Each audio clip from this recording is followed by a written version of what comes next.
진리를 알고 산다는 것이 얼마나 고마운지 모르겠어요. 세계 각 최고의 강국인 로마가 거기서 파견된 빌라도 총독 있죠. 그분은 법률을 전공하고 또 그 나라에서 인정받아서 유대인 이스라엘 나라에 파견 나와 있는 그분을 빌라도 총독이라고 그래요. 근데 막상 이제 종교 지도자들, 대제사장, 또 그 당시에 바리새파니 서기관파니 파별이 많이 있었어요. 그들이 다 한결같이 생명력 없는 종교인들이었어요. 그러니까 생명을 선포되어진 예수님과 종교인들과 충돌이 일어나죠. 자꾸 예수님은 하나님의 나라 영원한 세계, 그 생명과 그 나라를 증거하고 있고, 이 종교인들은 모세 율법으로 하여금 신앙생활, 종교생활, 의식과 형식을 열심히 하되 땅의 믿음 생활, 땅에서 잘 먹고 땅에서 잘 되고 땅에서 성공하고 땅에서 지혜롭고 땅에서 모든 걸 지배하고, 이런 종교인들과 충돌이 있을 수밖에 없죠. 마찰이 생기죠. 이들은 자기네들 주도권을 잡으려고 하고, 예수님 무슨 주도권 잡으려고 한 것이 아니고 주님의 나라 사실을, 창세전에 있는 하나님의 나라를 말해내기 위해서 오셨고, 또 그 하나님의 나라 살려면은 육신의 생명 가지고는 살 수가 없잖아요. 죽은 자 가운데 부활하신 그 생명으로 하여금 하나님의 나라에서 살 수가 있걸랑요. 그 생명 주러 온 거죠. 내가 온 것은 주님께 속한 성도들 양들에게 그 생명을 주되, 이제는 그 생명을 풍성하게 해서 이 마음이 아주 그 풍성한 신성한 능력으로 부유하도록, 그들이 숨을 거둘 때는 바로 낙원으로 직속하고 낙원에 머물러 있다가 이제는 마지막 심판 때는 천당과 지옥으로 분리시키는 작업이 남아있거든요. 그 얘기 한 거예요. 자, 오늘 그래서 요한복음 18장 봐보십시오. 여기서 뭐라고 지금 서로 주거니 받거니 하냐면, 빌라도가 이제 예수님에게 이제 대답해요. 그럼 네가 무엇을 했길래 이 모든 종교 지도자들이 너를 이렇게 고소했냐? 그 예수님이 또 답변해요. 내 나라는 이 세상에 속한 거 아니야. 그 빌라도 뭐라고 그러냐면, 그럼 네가 왕이잖아. 그래, 내가 왕이야. 내가 이것을 위해서 태어났고 이것을 위해서 왔고, 또 내가 이것을 위해서 세상에 왔지만 내가 이것을 위해서 산다. 진리에 대해서 증언하려 합니다. 그랬더니 빌라도가 솔직하게 진리가 뭔데? 오늘날 진리가 뭔지를 모르는 분들이 너무 많아요. 세상적으로는 출세하고 성공했다고, 또 세상적인 복 받았다고 그러는데, 진리도 모르는데 무슨 놈은 성공하고 출세했습니까? 진리도 모르는데 무슨 부자입니까? 진리도 모르는데.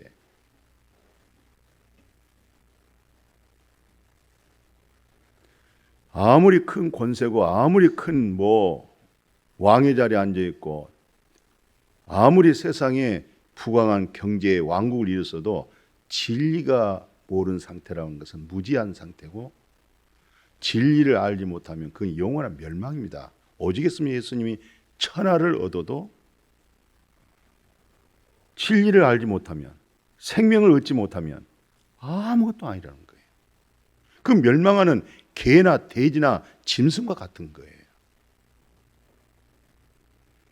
그러니까 최고의 법률가, 최고로 성공하고 출세해서 나라에서 인정받고 존경받은 자, 이스라엘 땅에 파견까지 되어진 빌라도 총독 하는 무지한 소리 좀 들어보십시오. 진리가 뭐냐?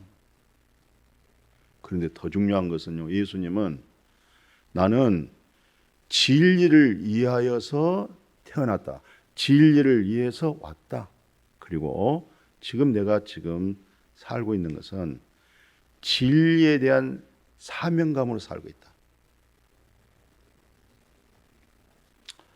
우리에게 주어진 수명이 80도 되고 50도 되고 100살도 되고 그래요. 끝까지 그 육체의 건강 수명을 연연하기 위해서 얼마나 의학적으로 또 텔레비 방송 내용 보면은 참 건강 관리에 위해서 얼마나 많은 얘기를 하고 투자를 하는지 모르겠어요. 물론 건강하게 살으셔야 돼요. 관리하셔야 돼요. 근데 내가 하고 싶은 얘기는 그거 아무리 관리 잘하고 건강관리 보존 잘해도 그건 인생이 80이요 90이요 100살이면 끝나거든요.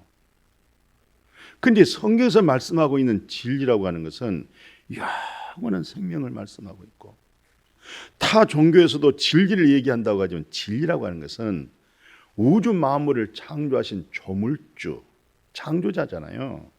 그리고 여전히 그분이 모든 세계를 관리하고 다스리고 있잖아요. 모든 일반 계시 속에는 조물주 요 하나님과 하나의 숨통을 호흡하고 있잖아요. 근데 사람은 타락이 돼가지고 하나님의 지배를 안 받으려고 그러잖아요. 그 만물보다 부패하고 타락한 것이 인간의 마음이라고 그랬잖아요. 어때요? 나는 무엇을 위해서 태어났을까? 또 나는 지금 무엇을 위해서 살고 있을까? 나는 내 수명을 그 100살로 정해졌다고 하면, 80으로 정했다면 그거 관리 거기까지 가기 위해서 온갖 몸부림치며 애를 쓰며 거기다 돈을 쏟아 부으며 그렇게 연연하면서 사실래요? 주어진 수명 최선을 다하여 사명만을 위해서, 진리를 위하여 그렇게 사시겠어요? 이쪽으로 사시면요, 하나님 다 알아서 관리 잘 하시겠죠. 지혜도 주시겠죠. 그래서 예수님께서 이 놀라운 진리의 말씀을 드러내기 위해서 오늘 무슨 말씀을 하냐면, 그 마가복음 그래요. 사랑하는 제자들을 위해서 함께 저 동네로 가자. 왜요? 내가 전도하러 왔다. 진리를 말하기 위해서 왔다. 이 진리를 저 모든 사람들에게 선포하기 위해서 왔다. 가자. 동네로 가자. 전도하러 왔다. 전도가 뭔데요? 예수 그리스도로 하여금 첫 아담 안에 죄로 죽었고, 죄가 들어왔고 죄 싹은 사망으로 다 죽었어. 둘째 아담 예수 그리스도로 하여금 죄 문제가 해결되어 버리고 죽은 문제가 살아날 수 있도록 그걸 전도라고 그래요. 내가 이걸 위해서 왔다. 근데 이 전도되어지는 내용을 보면요, 마태복음 15장에 이분은 이방인이잖아요. 가난 여자입니다. 막 소리를 지르는 거예요. 다윗의 자손 예수여, 내 딸이 흉악하게 귀신 들려가지고요, 내가 너무너무 고통스럽고 힘들어요. 그랬더니 예수님이 그 딸에게 하는 얘기입니다. 아니, 자녀가 먹는 떡을 개에게 어떻게 던질 수가 있겠느냐고 그렇게 말씀해요. 그럼 자녀가 먹는 떡이란 말은, 자녀라고 하는 것은 하나님의 택한 백성, 지금 이스라엘 백성을 말하죠. 자녀가 먹는 떡이란 것은 예수 그리스도는 부활의 생명의 떡으로 왔잖아요. 영생의 떡으로 왔잖아요. 거듭난 생명의 떡으로 왔는데 이들이 안 먹는단 말이죠. 이게 이제 부스리기가 다 돼가지고 곰팡이 쓸어가지고 상 밑에 떨어지니까 개들이 왔다 갔다 하면서 그 떡을 먹는 거예요. 이 얘기를 가난 여자가, 참 현숙한 여인이에요. 맞습니다. 그렇지만 개들도 주인의 상에서 떨어지는 부스러기 먹잖아요. 그래요. 저는 개입니다. 떡은 분명히 생명의 떡으로 오셨죠? 안 먹잖아요, 자기 백성들이. 당신 백성들이 안 먹잖아요. 부스러기 다 됐잖아요. 이제 떨어졌어요. 내가 주워 먹겠습니다.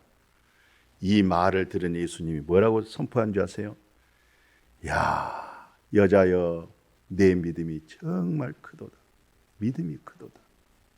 어떤 분들은 믿음이 큰지 작은지, 믿음이 있는지 없는지, 내 믿음이 크도다, 내 믿음대로 될지어다. 그 말 끝에 지금 집에 있는 딸 문제가 많은 사단의 귀신에 시달려서 고생한 딸의 속에 있는 귀신이요, 사탄이 떠나버리는 거예요. 멀쩡해져 버렸어요.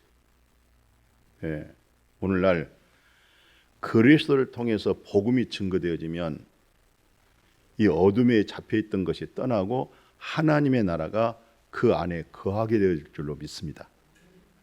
오늘 바른 진리를 모르면요, 막 예수 그리스도의 이름으로 막 귀신 쫓아낸다니 뭐 벗금을 내물고 쓰러지고 자빠지고 별짓을 다 하는데, 쓰러지고 자빠져서 어떻다는 거예요?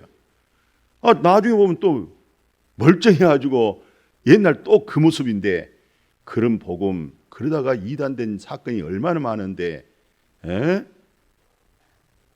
성경에서 말할 때는 정확하게 십자가의 복음, 예수 그리스도를 잘 설명해서 풀어주면 정말 이것이 옳은 길이라고 마음의 문을 열고 인격적으로 주 예수 내가 영접합니다. 주님을 맞이하게 되어지면 그동안 어둠에 사로잡혔던 것이 물러가고 예수 그리스도의 생명이 그 안에 들어가면 하나님의 나라는 여기 있다 저기 있다가 아니야. 하나님의 나라는 너희 안에 있는 거야. 그리스도를 통해서 하나님의 나라가 임하게 될 줄로 믿습니다. 그러면 무슨 놈의 귀신이 사탄이니 거기에 매이거나 그런 현혹받거나 그런 가짜 뉴스가 있는 것처럼 가짜 복음,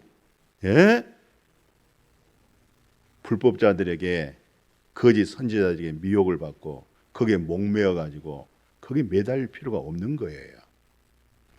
예수 그리스도를 참으로 인격적으로, 나는 거짓된 인격, 거짓된 자아, 내 중심 속에 있었던 이 지정의가 타락한 내 지식이고 내 정이고 내 의였는데 이거 내려놓고 그리스도의 생명이 쏙 들어오니까 이 혼이, 옛날엔 자기가 왕이었지만 이 혼이 왕 대신 그리스도 진리가 들어오니까 여기 가짜가 이제 여기에 잡혀서 살아가는 거, 이게 성령의 인도를 받고 하나님의 나라 기업 속에 살게 되어진 줄로 믿습니다.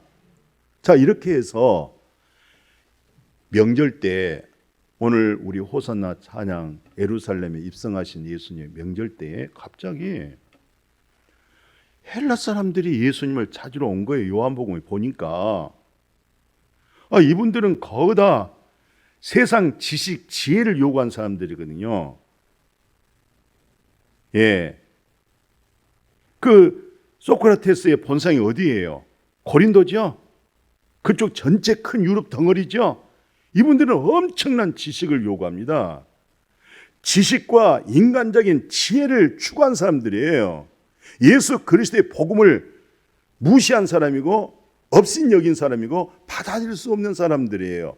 유대인들은 맨날 표적 기적만 요구하고, 헬라 이 사람들은 항상 지혜만, 세상적인 지식, 지혜를 요구한 사람이잖아요. 그런데 명절 때 이제 예수님이 예루살렘에 입성하고 이제 구속사를 이뤄가는 과정에 이 사람들이 찾아오는 거예요. 뭐라고 하냐면 지금 명절에 예배하러 가는데 헬라 몇 사람이 왔다고 지금 요한복음 12장에서 그런 얘기를 하는 거예요. 그때 예수님이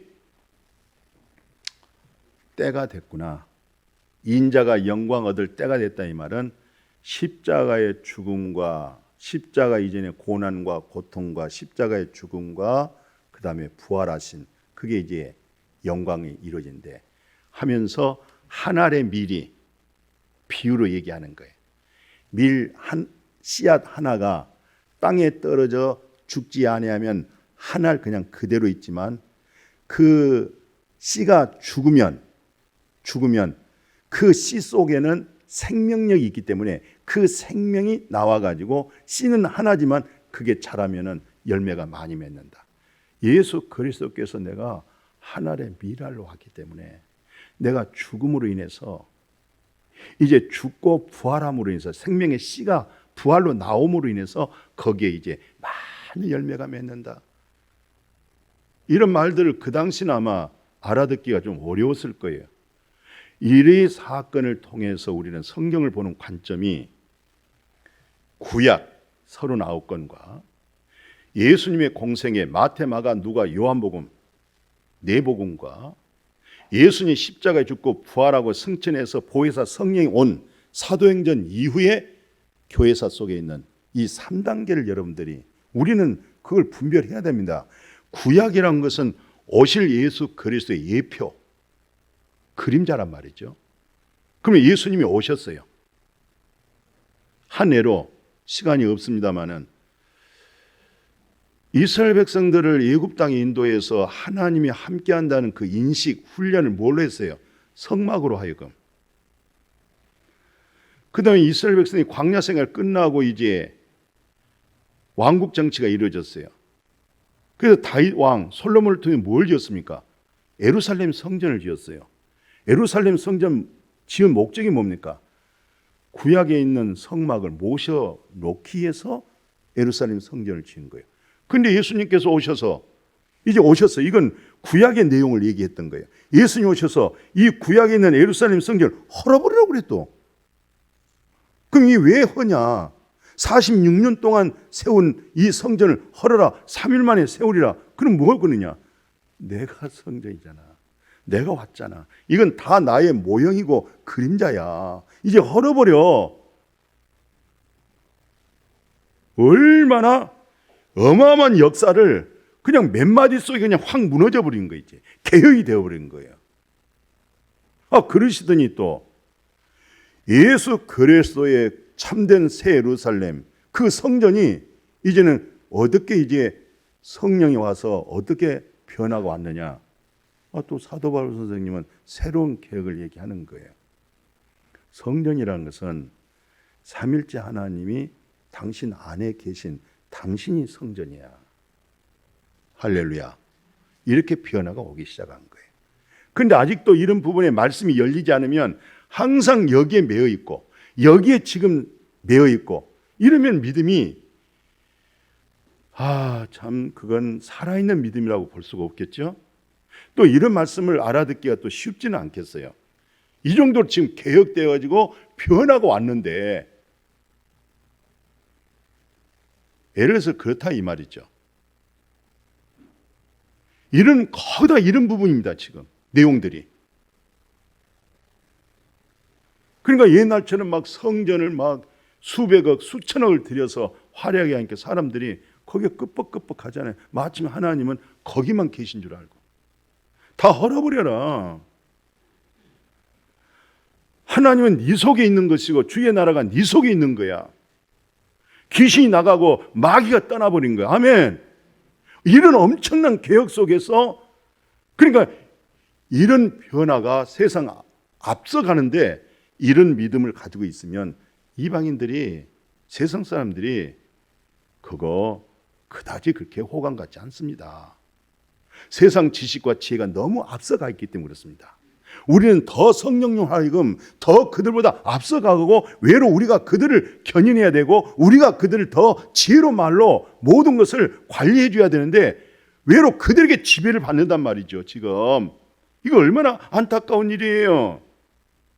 그래서 예수님께서 이 작업을 하기 위하여 겟세마네 동산에 가서 엎드려 기도하잖아요. 이제 기도하는 모습 보십시오. 힘쓰고 애썼는데 얼마나 간절했는지. 물론 날씨가 영상 한 20도 30도 되겠죠.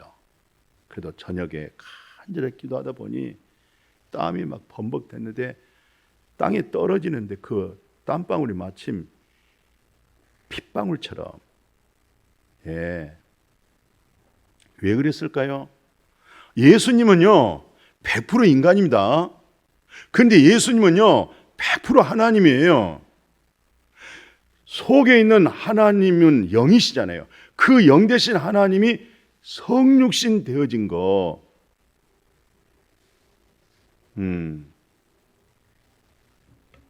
그러나 우리처럼 죄성을 가진 예수님 아닙니다. 100% 사람이라니까요. 근데 100% 하나님이라는 사실을 아셔야 돼요. 우리 안에 100% 하나님이 계세요. 그러나 100% 인간이라니까요. 그러나 우리는 죄성을 가지고 있기 때문에 내재하신 그리스도로 성령님을 하여금 날마다 이전 것은 지나갔으니 날마다 새로워진다. 또 속사람이 새로워진다. 말씀이 또 새롭다. 그렇게 해서 영혼이 말씀으로 늘 소생하고 영이 살아날 수 있기를 주님의 이름으로 축복합니다. 그래서 예수님이 겟세마네 사람으로서 생각해 보십시오. 그 채찍에 맞는다는 것은 채찍 끝에 납이 물려 있어요. 납. 옷을 벗겨놓고 납이 물려 있는 그 채찍으로 내려친다고 할 때 얼마나 아프겠어요. 살이 다 갈기갈기 찢어지잖아요. 피투성이 되는 그 다 예수님이 알고 있어요. 그런 고난을 알고 있습니다. 그걸 막상 당하려고 할 때 인간의 힘으로서는 안 돼요. 내재하신 하나님 붙들어야 됩니다. 이 사명 감당하도록. 나는 수명으로 살고 싶지 않습니다. 주어진 수명 속에서 나는 사명을 위하여 살고 싶습니다. 예수고 간절한 기도 속에서 예수님 마지막 십자가에 손과 발이 못 박히시고요.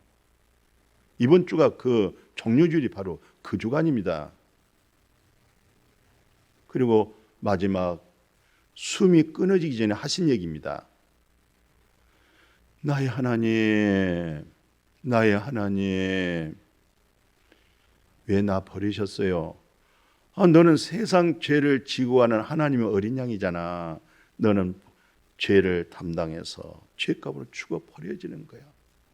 하나님, 내가 눈을 감아. 다 받아들이죠?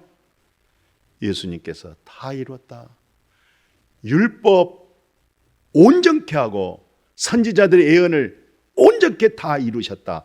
다 이뤘다 하시고 마지막 절에 내 영혼을 아버지 손에 부탁합니다 하고 영혼이 떠나고 숨졌다 그래요. 그러니까 예수님의 모든 사명이 뭐였느냐?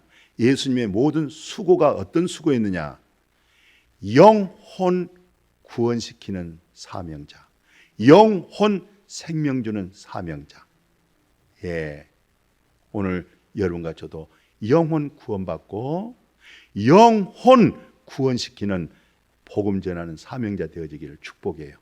그래서 이 예수님이 이렇게 다 이뤘다고 하는 예수님을 이제 성령 시대 와가지고 지금 이제 예수님의 공생이 끝냈어요. 구약에 있는 말씀이 여기서 나타나고 여기서 나타나신 예수님으로 하여금 여기서 어떻게 이제 재해석을 하고 있느냐, 조명하냐면 히브리 저자가 그래요. 예수 그리스도가 고난을 당했는데 그 고난, 이것을 우리가 배우자는 거예요. 뭘 배우느냐? 히브리서 5장 7절에서 10절 내용 보니까 그런 육체로 계실 때에 예수는 하나님의 아들이잖아. 죄도 없어. 근데 정말 고난 중에 고난 속에서 순종이 나타난 거야. 고난의 순종 알겠느냐? 그래서 온전하게 된 거야. 예수가 정말 하나님으로 온전하게 모든 사람이 볼 때도 그렇게 드러난 거야. 그래서 예수 그리스도에게 순종하는 자, 예수 그리스도를 믿는 자에게, 모든 자에게 예수 그리스도라 하여금 영원한 구원의 근원이 되어버린 거예요. 할렐루야. 그래서 하나님께서 멜기세덱의 반차를 따른 대제사장으로 누가? 예수 그리스도께서 대제사장 멜기세덱의 반차를 따른 사람이 되었다. 그럼 멜기세덱이 어떤 사람인데? 이분은 평강의 왕, 살롬의 왕이죠. 지극히 높으신 하나님 대제사장이야. 아브라함은 믿음의 조상, 열국의 아비지. 도대체 그 아브라함의 신앙의 믿음의 대상이 누구야? 누구를 믿어서 믿음의 조상이 되고 누구 때문에 열국의 아비가 됐지? 아브라함이 누구에게 복을 받았지? 구약 사람, 구약에 있는 인물이 누구로 하여금?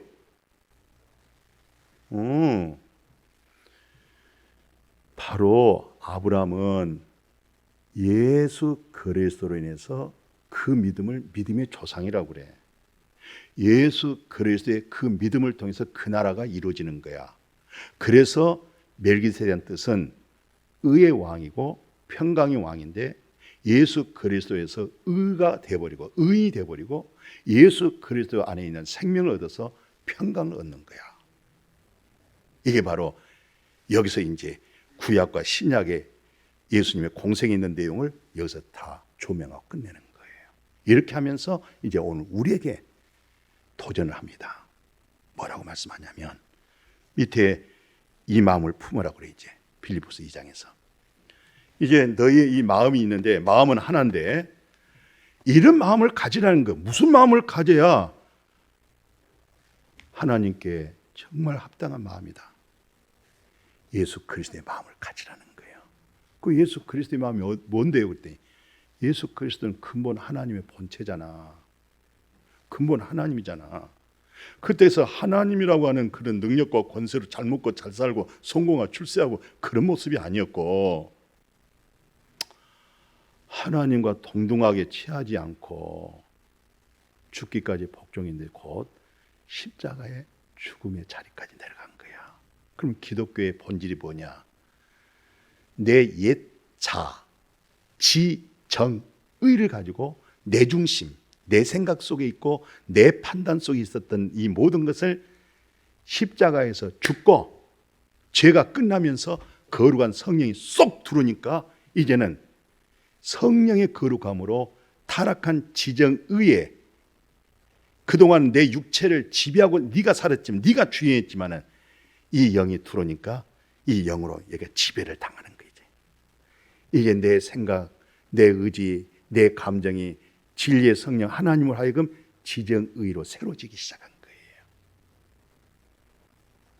그것은 어디서 해결되느냐? 십자가에서 해결된다는 거예요. 그래서 잘 아시죠? 내가 예수와 함께 십자가에 못 박아 죽었나니 그런 즉 이제는 내가 산 것이 아니고 내 자가 사는 것이 아니고 내 지정의가 사는 것이 아니고 내 감정, 내 의지, 내 뜻대로 내 생각대로 사는 거 아니고 예수 그리스도를 믿는 그분의 믿음 안에서 내가 지금 살고 있습니다. 내게 사는 것이 그리스도요. 선한 일을 하게 하신 자가 그리스도요. 착한 일을 시작하시냐 그리스도요. 그래서 내가 죽는 것도 유익한 것은 지금 내가 육체 가운데 있는 것은 내 안에 있는 그리스도로 하여금 그분의 열매가 나오도록 이걸 성화라고 그래요.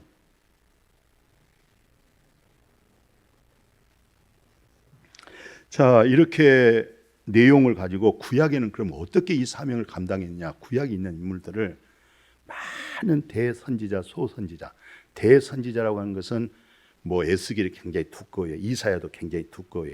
뭐 그렇잖아요. 그것을 대선지자. 뭐 구약 보면 뭐 한 장, 두 장짜리도 있어요. 그걸 소선지자라고 그래요. 그 중에 이제 에레미야 선지자 같은 경우는 굉장히 말씀이 두텁잖아요. 자기의 내가 뭘 위해서 태어났지, 내가 뭘 위해서 살지 할 때 여기서 이제 자기 자신을 소신을 밝히는 거죠. 20장 7절에 그래요. 주께서 나를 권유하기 때문에 결국 그 권유에 자기가 지배를 당하는 거예요. 주님이 자기보다 더 강하잖아요. 그래서 내가 말할 때 이제 지배해가지고 말을 지금 줄였습니다만은 여 하나님께 돌아와라. 마음을 찢고 하나님께 돌아와라.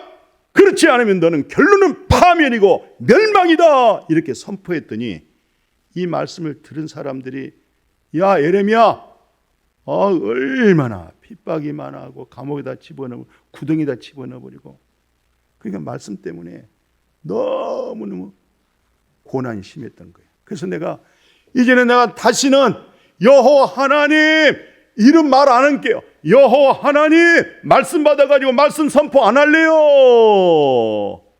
얼마나 편한지 모르겠어.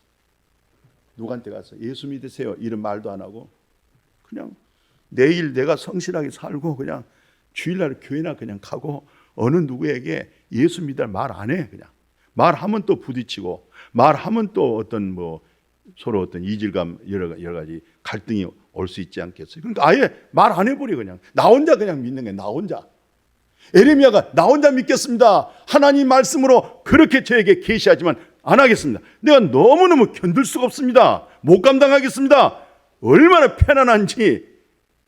그런데 저녁에 잘 때 시간 속에서 그 예레미야 그 말씀 하반절에 보니까 마음에 불 붙은 것 같아가지고 이 머리에 골수에 사무쳐가지고 속이 답답해가지고 무슨 심근경색이 가지고 피가 안 통한 것처럼 못 견디겠는 거예요. 이게 막 가슴을 두들기고 견딜 수가 없는 거예요.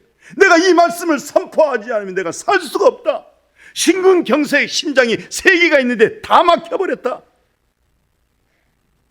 이런 심정을 가지고 여호와 하나님의 말씀을 선포하는 사명자로 그렇게 인생을 살았기 때문에 제가 무슨 에레미야 그분 선지자 내가 얼굴을 봤겠어요? 뭘 봤겠어요? 그러나 확실한 것은 여호와 하나님의 말씀의 사명자로 이렇게 어려운 가정에 살았다고 하는, 이겨냈다고 하는 그것이 말씀에서 감동이 돼서 이 말씀을 제가 인용을 하는 거죠. 우리가 에스겔 같은 경우도 그래요. 에스겔 선지자가 에스겔에 보면 이게 하나님의 말씀을 받았잖아요.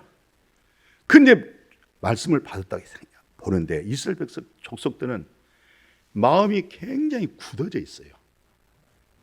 지금 말씀을 많이 줄여놨는데 시냇가에 있는 마침 그런 자갈 그 맷돌 있죠. 마음이 그렇게 굳어져 가지고 아무리 에스겔 선지자가 이 말씀을 선포해도 이들이 듣느냐? 말씀을 계속 연속해서 우리가 볼 때에 안 듣구나. 선포해도 안 되구나. 예. 그러나 여러분 예수 그리스도에게 돌아오자면 여러분들은 다 큰 대국으로 다 사로잡혀 갑니다. 잘못하면 일본에게 사로잡히고 중국에 사로잡히고 미국에 사로잡히고 대한민국의 단독적인 하나님의 경향으로 왕같은 제사장 민족으로 나가야 되는데 이렇게 어떠면서 강한 메시지를 하는 거예요. 그러면 이건 구약의 인물이라고 합시다. 그래서 그들이 다 저 바벨론으로 아수르 나라 다 끌려가서 포로로 결국 망하잖아요. 지금 망했잖아요. 자, 사도 바울은 전 세계를 하나의 전도의 대상의 나라로 삼고 고린도전서 9장에 뭐라고 얘기하냐면 내가 이 복음 안 전하면 구원의 복음, 생명의 복음, 영생의 복음, 죄 사함 받고 마귀와 사탄과 더러운 귀신에서 해방을 받는 이건 부득불 할 일이야. 근데 내가 이 복음 전하지 않으면 내가 큰 화를 입게 생겼어. 이 거룩한 부담. 내가 내 자유로 이것을 행하더라도 상을 얻지만은 내가 자유로 안 해야 한다 할지라도 이것은 나의 사날 동안 사명자로 살겠다. 할렐루야. 그러면서 빌립보서 2장 봐보세요. 이 양반이 마지막 고린도 후서 5장 이렇게 얘기해요. 그분의 사랑이요, 그리스도의 사랑이요, 내 속에서요, 그 사랑이 나를 꽉 사로잡아 가지고 강권해 가지고 이제 그 사랑에 의해서 예수 그리스도 한 사람 죽음이 모든 사람을 대신해서 죽었는데 내 대신해서 죽었습니다. 모든 게 죽은 겁니다. 이제 그리스도의 사랑이 우리를 강권하기 때문에 한 사람이 모든 사람을 대신하여 죽었은즉 모든 사람이 죽어버렸지 않습니까? 이제 모든 사람을 대신하여 죽었기 때문에 이제 내가 지금 살아있는 목적, 사명자의 목적, 내가 왜 태어났지? 무엇을 해서 살지? 사회생활에서 여러 직무들이 있을 거예요. 소속되어 있는 그 단체의 장으로서 이제 나는 주를 위해서 살아가는 삶을 살아야 되겠다. 주님이 내 대신 죽었으니까 지금 살고 있는 거 나는 주님을 위하여서 대신 살아야 되겠다. 굉장히 큰 부담일 거예요. 그러나 그것은 엄청난 거룩한 부담이에요. 복된 부담이에요. 오늘 아침에 오는데 네 분이 일한다고 저쪽에서 뭐 타일을 붙이고 또 어떤 사람은 밖에 뭘 오늘 주일날 이렇게 일하면 별로 마음이 이렇게 이게 맥히질 않는 거예요. 그래서 어떻게 해야 되나 했더니 오늘 자기네들이 조금 이제 조금 긴 시간 아니지만 그 마무리 어제 했던 걸 못한 걸 오늘 마무리를 해야 뭐 진행이 되는가 봐요. 그래서 일단 두 사람을 저 안쪽으로 가서 아이고 오늘 주일인데 참 이렇게 일하게 되셨구만요. 오늘 쉬어야 되는데 예. 그리고 이분 손을 딱 잡아 당기고 저쪽 있는 당기고 아이고 오늘 고생 많겠습니다. 수고가 너무 많습니다. 하고 제가 기도 한번 함께 했더니 그래도 용케 같이 손 잡고 이제 머리를 쓰고 기도를 했어요. 여러 가지 내용으로 얘기하고 간절한 마음으로 가정을 축복하고 다 했더니 처음에 서로 나도 긴장되고 그들도 긴장되고 근데 서서히 기도 중에 손이 쫙 내려지는 거예요. 포근한 마음들을 느껴지는 게 이게 사람이 맞지만 이 세상에 긴장하고 살다가요 마지막 운명할 때는 다 놓고 이렇게 하고 영원히 떠나는 거예요. 아멘. 그런 은혜, 그런 믿음 되어지기를 축복합니다. 그러고 나서 예수의 이름으로 기도했습니다. 그랬더니 세상에 아멘 그러는 거예요. 할렐루야. 거기에 또 힘을 받아가지고 또 저쪽에 계신 분한테 찾아가지고 손잡읍시다. 아이고 오늘 일을 쉬어야 되는데 어떻게 주일에 이렇게 일하게 돼서 너무 죄송합니다. 근데 또 자꾸 이분들이 또 쫙 마음이 쉼이 오면서 기도를 받아들이는데 아멘 할렐루야. 그러나 처음에 한다고 할 때 내 마음이 부담스럽지요. 이 사람들 소리 뿌리치면 어떻게 하겠어요? 그죠? 성령이 역사해가지고 우리가 살아가는 직장생활 얼마나 어렵습니까? 저야 항상 우리 믿는 사람들끼리 만나니까 그렇잖아요. 여러분들은 흩어지면 불신자하고 만나잖아요. 그죠? 정신 바짝 차려야 되겠죠? 조금만 정신 흐트리면 눈 감고 코 비어가 버리는 시대란 말이죠. 그런데도 불구하고 그 속에서 하나님 주신 지혜로 하여금 명철로 하여금 잘 이겨내야 될 거 아니겠어요? 업무의 모든 수행을 잘 감당해내가면서도 틈틈이 우리가 기회만 있으면 그래도 복음 전해줘야 되거든요. 그 사명으로 살아야 되거든요.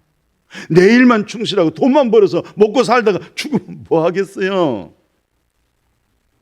저는 딱 집에 나설 때 하나님 사명자로 오늘 또 살게 해주시옵소서.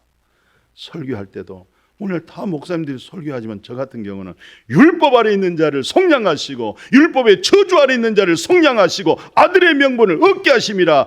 이제는 네가 종이 아니요 아들이니 아버지로 말미암아 유업을 이을 자라. 하나님의 말씀은 진리고 영원히 변치 않기 때문에 나의 그릇되고 부족한 것 속량하시고 속잠 주시고 흰눈보다 더 깨끗게 해주신 그 복음의 말씀의 능력으로 사명을 감당케 하여 주시옵소서. 그렇게 나섭니다. 그렇게 엎드립니다. 각자 주어진 어떤 말씀들이 있죠. 내마된 말씀 다시 붙잡으세요. 그 말씀 붙들고 남는 생에 수명을 연연해서 살려고 몸부림치지 마시고 주어진 수명을 최선을 다하여서 사명을 위하여 그렇게 살아갈 때 값진 인생이 될 줄로 믿습니다.